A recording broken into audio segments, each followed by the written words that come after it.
Turning right now to a story you'll only see here on Eyewitness News. Some parents across the state are pretty worried right now about sending their children back to school as those COVID numbers fluctuate. Absolutely, and they have been trying to get answers about the options they have since most districts have decided not to offer remote learning. Channel 3 Eyewitness News reporter Sharon Johnson spoke with several parents and experts about this dilemma. Sharon.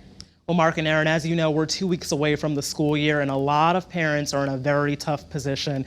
These quotes behind me are from the dozens of messages and emails I received from parents across the state.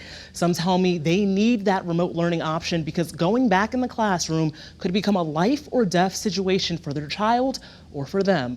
If Rocco got sick, he's not going to say, geez, Dad, you know, my heart hurts. Frank and Diana Murata's 12-year-old son Rocco has been in Suffield Public School since he was 3.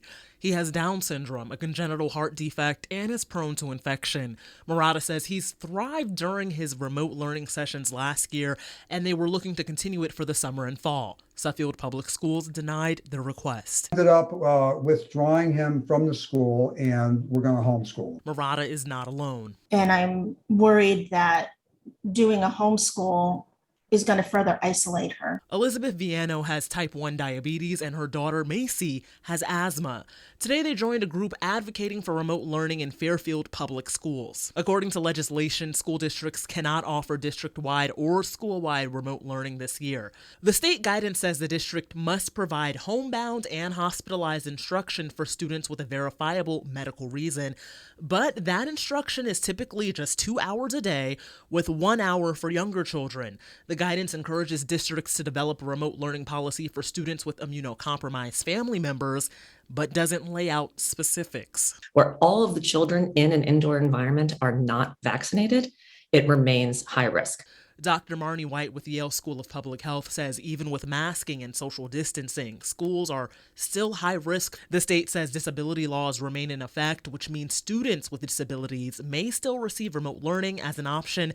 Special education attorney Courtney Spencer says the state needs to provide better guidance before parents are forced to seek out counsel. Spencer suggests parents looking for remote options meet with their doctor and their planning and placement team as soon as possible. Get medical documentation, get your doctors on board with speaking to the school medical advisors.